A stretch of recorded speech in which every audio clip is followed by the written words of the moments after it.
Siya ang tagalaban ng damit mo. Tagapunas ng pawis mo. Pag malaki na tiyan mo, siya pa rin ang tagasuot ng medyas mo, yung misis mo. Pag mainit ang ulo mo, siya pa rin ang punching bag mo. Siya pa ang housemaid mo. Siya pa labandera mo. Siya pa ang iyong palipasan ng sama ng loob. O, di ba? Sino naghahanap buhay?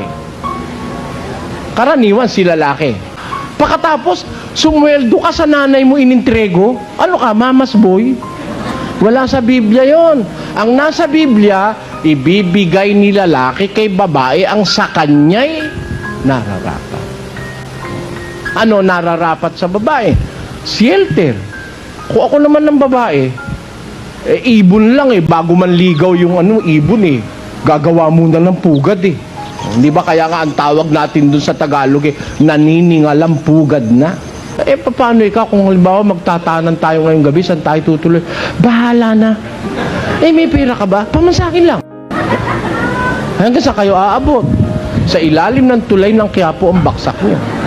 Paano mo ngayon susundin lahat yung pangako mo sa asawa mo na, ikaw mamahalin ko. Akin ikang itatangi ka sa abang panahon. Gagawin kita reyna ng aking tahanan. Hindi kita paglalabahin, hindi kita paglulutuin, hindi kita papagurin. Totoo naman pala pangako, hindi paglalabahin dahil walang lalaban. Isa damit hindi daw papaglutuin kasi walang isasaing. Kaya ganon. Dahan-dahan mga kabataan. Bago nyo isipin yan. Kung mag-aasawa kayo, gawin nyo ganito. Yun ang huling bagay na isipin ninyo sa buhay nyo.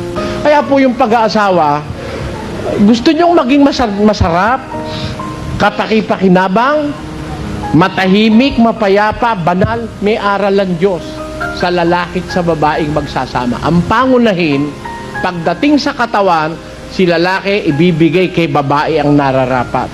Si babae ibibigay kay lalaki nararapat. Dapat kang intrigahan ng sweldo, binigyan ka. O ikaw naman, ano naman na igaganti mo? Ano naman na ibibigay mo kaya sa asawa mo na nararapat?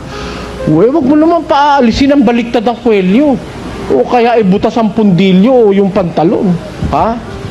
Hindi. Ang nangyayari doon sa ibang babae, tanggap lang ng tanggap ng sweldo. Paglabas ng asawa niya, nakabaliktad yung laylayan ng pantalon niya, nakaganon. Tapos itong puwit na ito butas, hindi man lang tinitingnan. Minsan kung maglabay, may mantsa pa. Kawawa ka naman sa kapalaran mo. Kaya kailangan natin ang aral ng Diyos, mga kapatid.